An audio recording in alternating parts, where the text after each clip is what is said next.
Welcome to Google Search. My name is Misha Miller with the 21st Century Learning Division at Washoe County School District.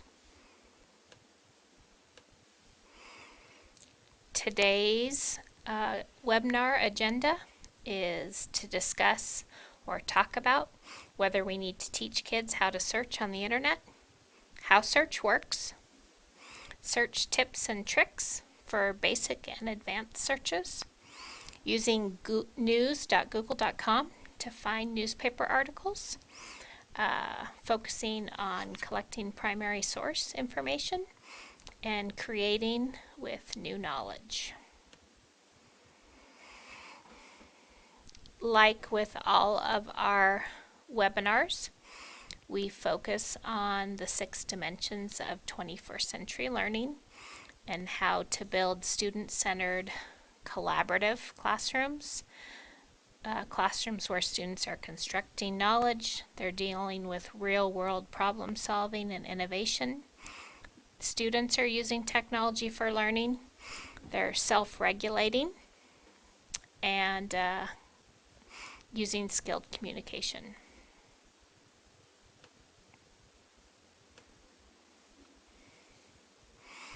Found this comic on the internet and while I was researching for this webinar, and I thought it was a great starting point.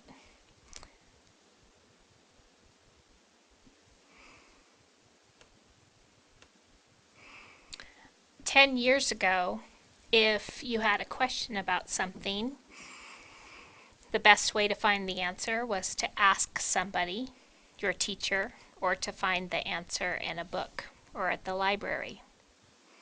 But today, whenever I have a question, the first thing I think about is to Google it.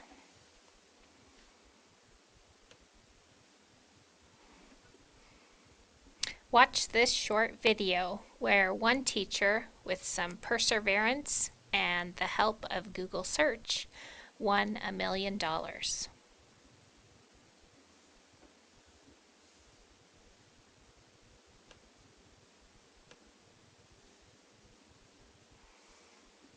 One of my favorite quotes from that video is, "From no knowledge to $1 million." And it's true. There's a ton of information out on the internet that students can access. I think what's important is that we help students to be critical of the information that they come in contact with and to build some skills on how to evaluate the content on the internet that they're exploring with.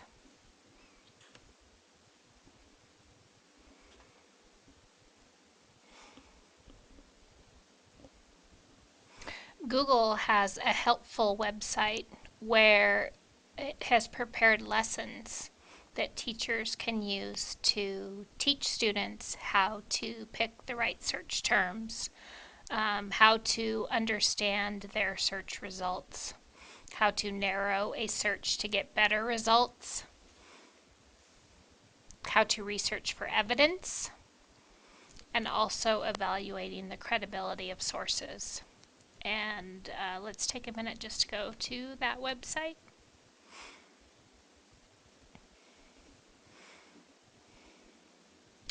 Notice that on this site they have the lesson plans. What I really like about it is that for each of those topics they have a beginner, intermediate, and advanced lesson. And so if I scroll down to say evaluating credibility of sources and we click on the beginner lesson, they have an essential guiding unit question, lesson overview. They're correlated to Common Core standards. Lets you know what resources and materials you need. Note to teacher, lesson details, and source information. the beginner lesson, and assessment. So it's a pretty detailed lesson plan that's very helpful resource to teachers who want to help to teach their students how to evaluate the credibility of sources they find on the internet.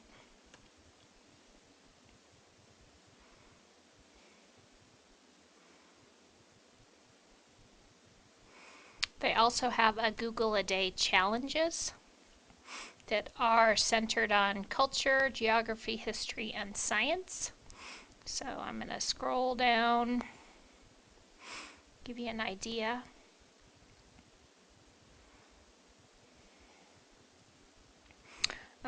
Let's just dive into one so you get a look at what they have. So here's one. 2 future U.S. presidents signed me, 2 didn't because they were abroad.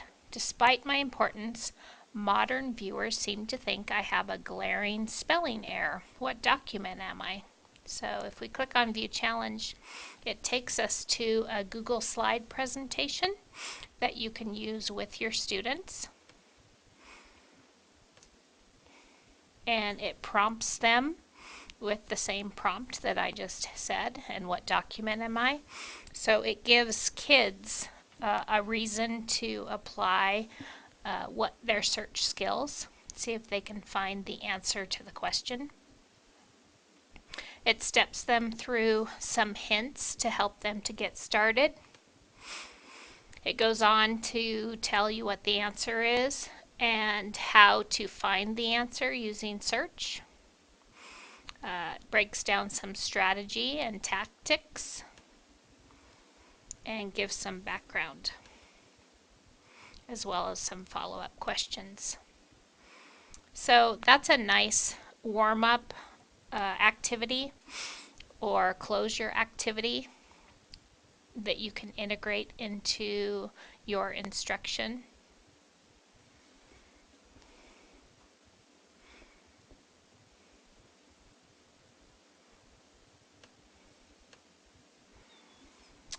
They also have power searching and live trainings to help teachers to learn more about power searching, as well as under the live trainings, they are recorded webinars. So here's one on even better search or power searching, sense making. So they have quite a few webinars here on the live training that help you to become a better searcher yourself.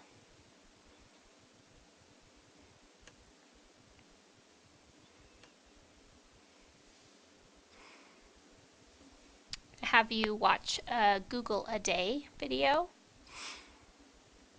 and then we're going to challenge ourselves by taking the Google a Day challenge together.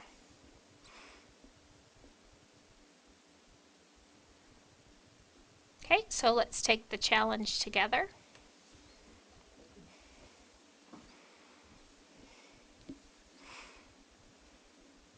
You need to be a Google Plus user to take this challenge. If your school is a Google school and your students have accounts, this would be a fun challenge for them to take, or even collectively as a class with the instructor controlling the computer, as a class deciding what's the best way to find the answer in a timely manner. So they ask a question and we find the answer. I'm going to click on Start Playing. And notice here I have my search field, Google search field, and then I have different categories. So I'm going to choose to skip the history question, and so I can do that down here. I can also get hints and clues to help me, but the faster I answer the question, the more points I earn. So I'm going to skip this one just to show you that you can. And so our question is, what NFL quarterback threw for over 3,000 yards and got 21 touchdowns in 2010 season, but still did not make it into the Hall of Fame. So I'm going to choose to use quotes so I can keep 3,000 yards together in my search. And I'm going to do 21 touchdowns together. And then I think I'm going to type in the year 2010 and see what that gives me. Okay, 5 NFL superstars who won't make it to the Hall of Fame. Oh, okay, so that's looking promising. I'm going to click on that. And I have an article here now, but it's lengthy and I want to be able to find my information fast. So I'm going to use, I'll pause that. I'm going to use Command F. And when I use Command F on a Mac or Control F on a PC, this little window opens up, and I'm going to put in 2010 so I can look for that quickly. So here I have 2010, Philadelphia Eagles quarterback Michael Vick returned to the game. So enter my answer and submit, and correct. So I got the correct answer. And then I can go on if I want to, and I can click on the next question, which is the third question of the day, and it's another sports question. So it gives, it's kind of a fun way to practice your search skills and see how quickly you can find the answer to a question using Google search tips and tricks to find the answer quickly. And that is a Google a Day. Just go to agoogleaday.com.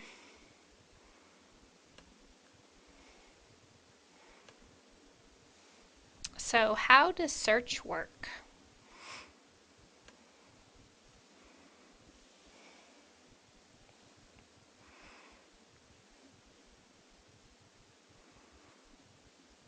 So when clicking on this website, it's a pretty a cool website in that as I scroll down how search works, I get to see the story.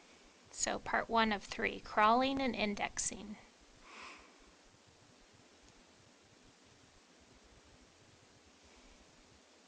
And so it's kind of discovering as you go through the path.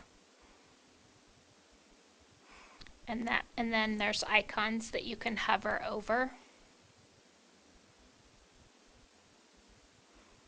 that help you to learn more about how Google search works.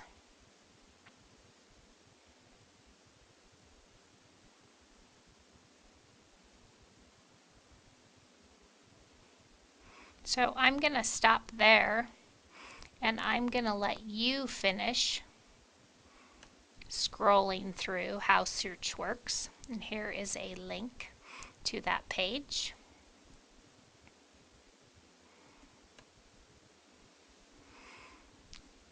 Let's click on the knowledge graph.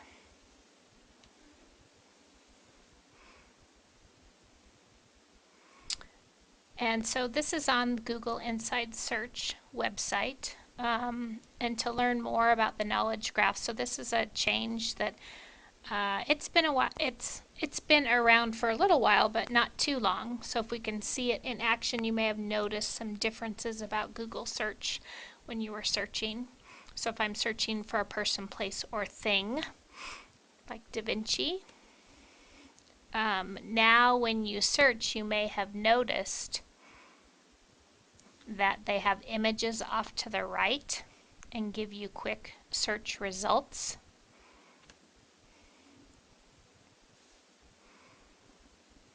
They have collections now that you can explore with when you do your search.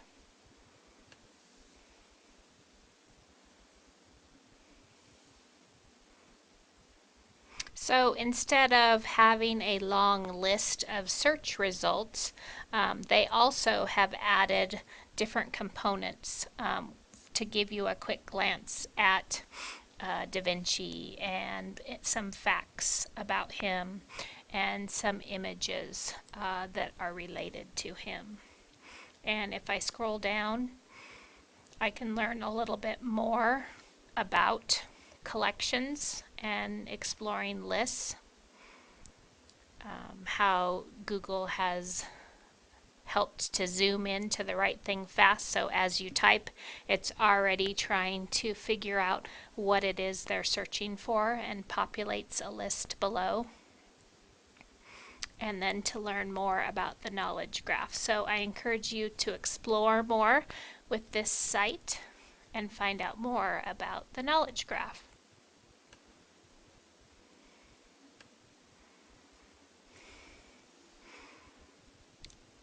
I'd like you to take a couple minutes to watch these 4 short 30-minute videos.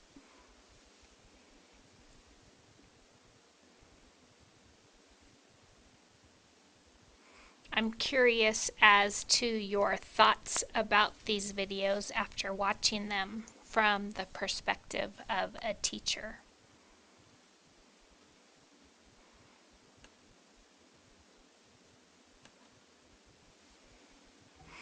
So let's look at some basic Google search tips.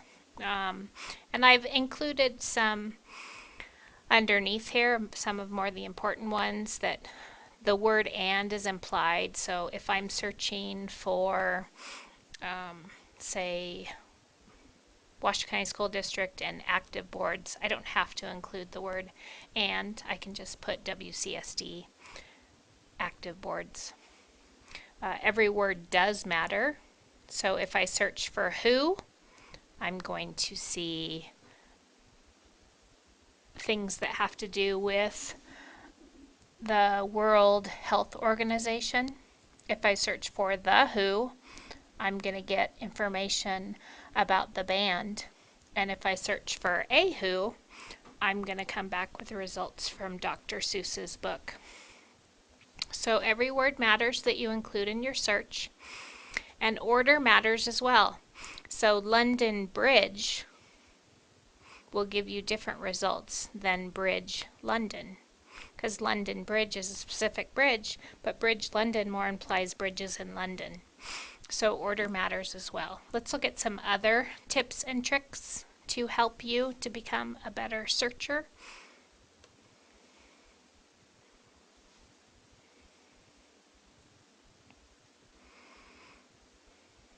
So start simple. Start by entering basic name or word. You can also enter along with that town or zip code. So if I was looking for pizza or a restaurant that had pizza, I don't have to say pizza and restaurant. Pizza, restaurant, and maybe my zip code or the town I live in.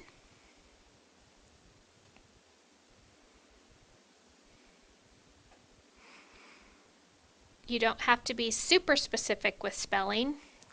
Google will notice if you made a spelling mistake and give you some suggestions instead. So here's an example of Google with 3 O's, and they still are going to show results for Google with 2 O's.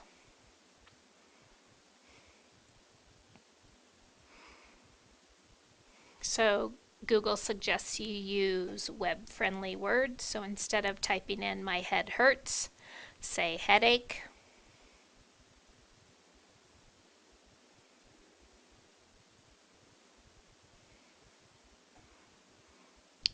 Simple 1 or 2 word searches usually give you the broadest results. So if I'm looking for some traveling ideas or traveling to Cancun, I can just put in Cancun travel. If I'm looking for an exact phrase, I want to include that phrase in quotation marks. And that way, instead of searching for "to" and "be" and "or" and "not" and "to" and "be," it's going to look only for sites that have "to be" or "not to be" in that exact order.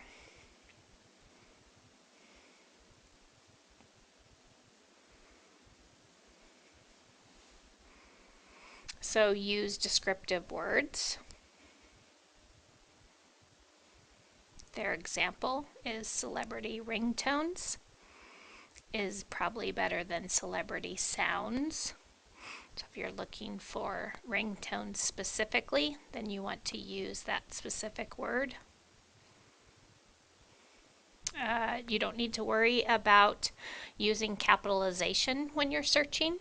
Search is not case sensitive. So New York Times, all lowercase, will give you the same result as New York Times, all uppercase. This is a super handy one to search within a specific site. So if I'm looking for something specific that I only want to find on New York Times, I'm going to type in the word I'm looking for, site, nytimes.com, and that will search just within the New York Times site. Punctuation is not important. And here's an example of all the punctuation that Google search ignores. Searching by file type can be handy if I'm searching for a PDF, or I'm searching for a PowerPoint, or I'm searching for an Excel spreadsheet. I can type in what I'm searching for and then use file type : and whatever file type I'm searching for. In this case, it's a PowerPoint example.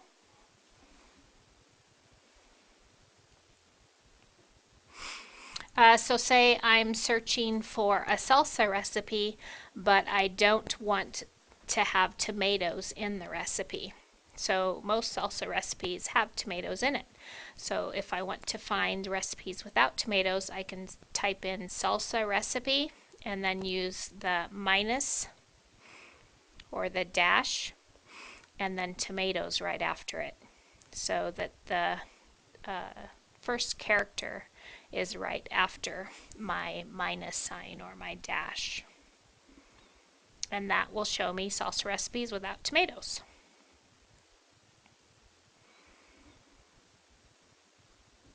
I can use related searches by typing in related : simplerecipes.com, and it will find similar websites to simplerecipes.com.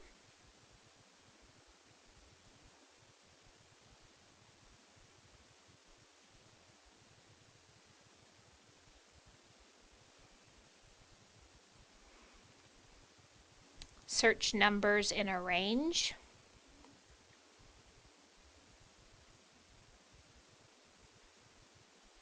If I'm looking for specific items within a certain dollar range, I can easily get number conversions, like converting miles to kilometers. I can easily get the time by typing time and then the country or city. I can easily convert currency by typing in US dollars to pesos.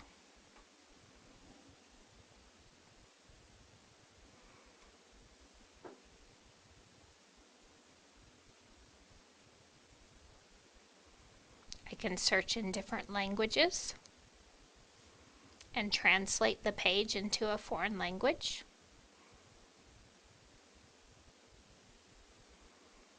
I can find weather easily by typing in weather and the city. I can get real-time stock quotes. I can check sports scores and schedules by typing in the team.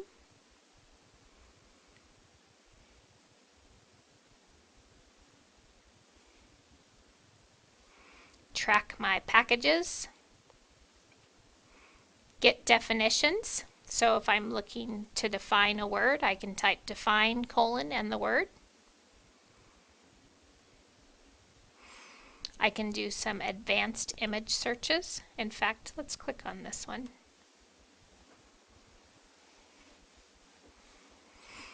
So notice here I am under Google Images, and I have under More some options, but what I really want to show you is the search tools. And notice here now I can filter by image size. I can filter by color if I was looking for Mount McKinley that only had, say, green in the image. Okay, or I can go back to any. I can search by type if I'm looking just for face shots or photographs or clip art or line drawings or animated. I can search for things that have been posted in the last 24 hours or past week. And more importantly, I can search by usage rights. And so this is something that we should be teaching our children, is that that they don't have the right to use every image on the internet because some images are copyright. And so that this is one place that they can change their filter for labeled for reuse. And now these are images that students may use in their work without worrying about breaking copyright. And notice I have more tools, and then I can clear my filter search and go back.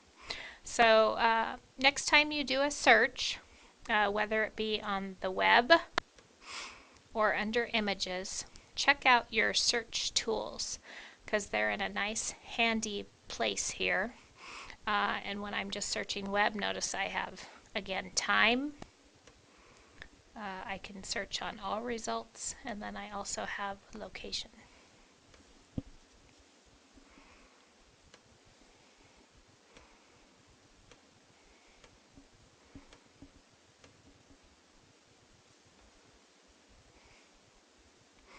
I have calculate anything, so I can just type right in my search field a math equation that Google will solve for me.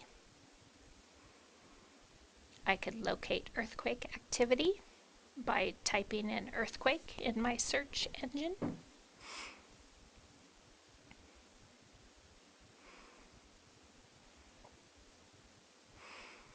And I'm going to stop there and let you click on this and explore more extensively some of the Google tips and tricks to being a better searcher.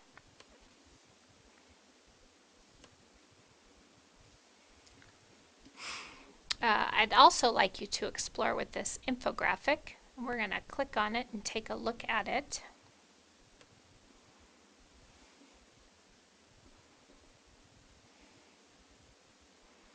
How to get more out of Google. It's a pretty clever infographic that can be easily shared with students to help them to become better searchers. And I like the examples that they give. What you want. So I want to search New York Times articles about test scores in college, but not the SATs, written between 2008 and 2010. So how would I Google it? I would choose cite : nytimes.com because that narrows down and searches just within the New York Times site. Anything that sounds like colleges, so related words to college. I'm looking specifically for test scores, so I want to use that in quotation marks. I do not want to know about SATs, so I'm going to use the minus and SATs. And I'm looking at using just the range between 2008 and 2010.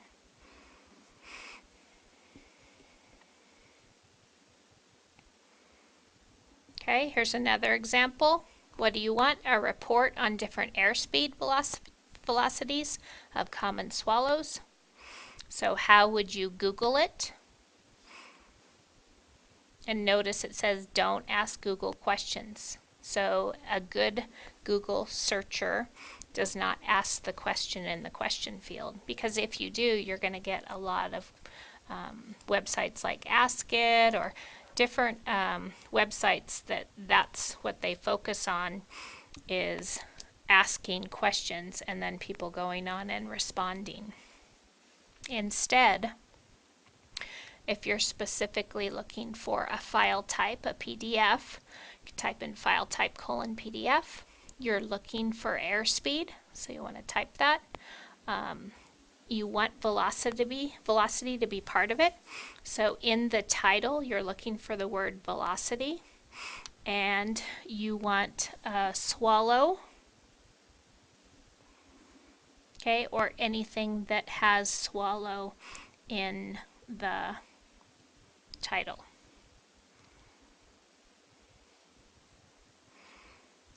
So lots of really good information on this infographic. A kind of a clever way to visualize it and display it, compared to the website that we just worked through. Has a lot of the same information in a more visually engaging way.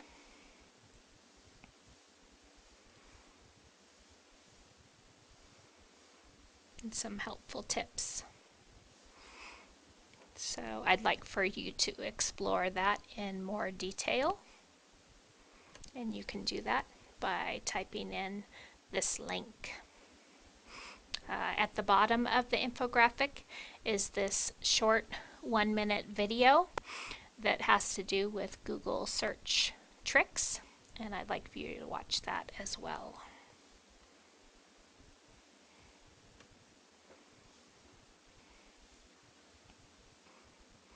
Those of you that are Google Doc users and may not be aware that you can search inside your document, you may be excited to learn about this. So I'm going to go ahead and open up a Google document.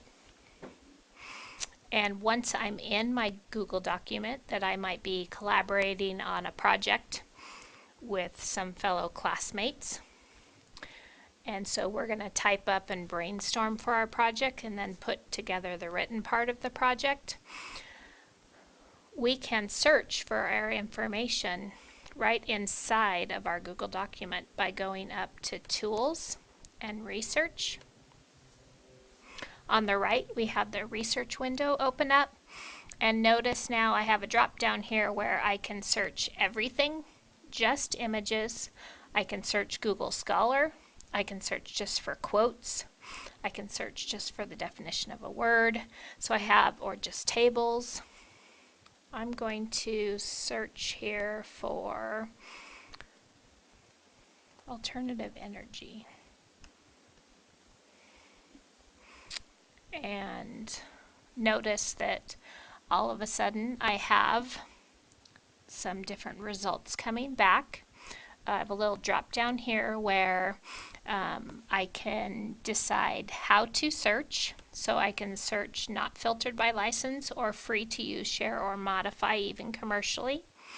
And then I can also choose what citation format I'm going to use for my document, MLA, APA, or Chicago. So I'm going to stick with MLA.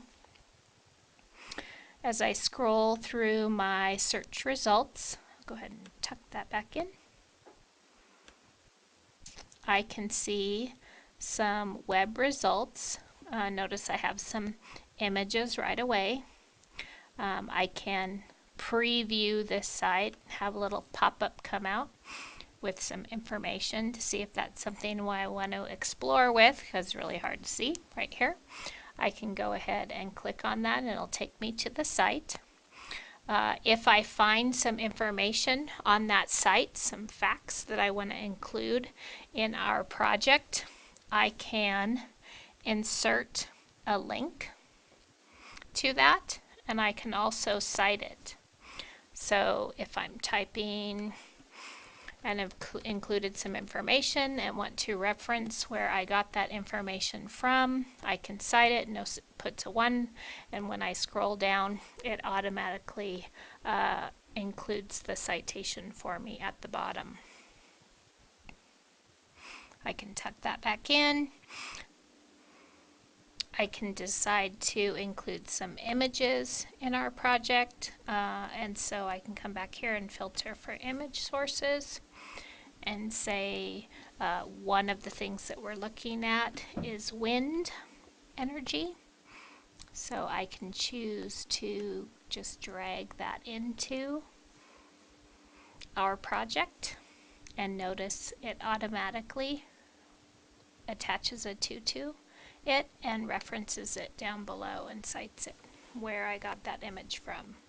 So the research tool is a really great tool that students can use inside of their document instead of going outside to search for things and then bringing it in.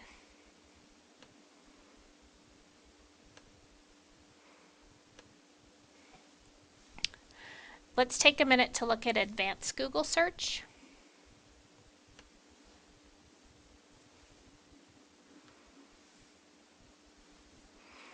So under advanced Google search, and I can show you how to get there in just a minute. I took us right there to make it easy. Say it again, just continuing with alternative energy. I can type in, I want all of these words to be part of it. If I wanted exact quote, notice some of the things that we've already learned about. If I don't want to include, say I don't want anything to do with wind, I can do minus wind. I can include my ranging here. I like here, so say this is something that we haven't looked at yet, reading level. I can choose if I know I'm going to have elementary students doing research on alternative energy and wanting to find sites for them, or wanting them to find sites. This is a great search tip to share with them, how I can only show results for basic, and I'm going to click advanced search. So notice I have right here results by reading level. So it's only showing, so of all the sites, 16% of them are considered basic reading level, 44% are intermediate, and 40% are advanced. So below here, I have my results for basic reading level. So if they're looking for alternative energy sources, I want it to be at their reading level. That's a nice tip for being able to search by reading level. If I wanted to switch and see what was available for intermediate reading level, just click on intermediate and it would show me results for intermediate reading level. So to get to there, if I go to do just go to google.com.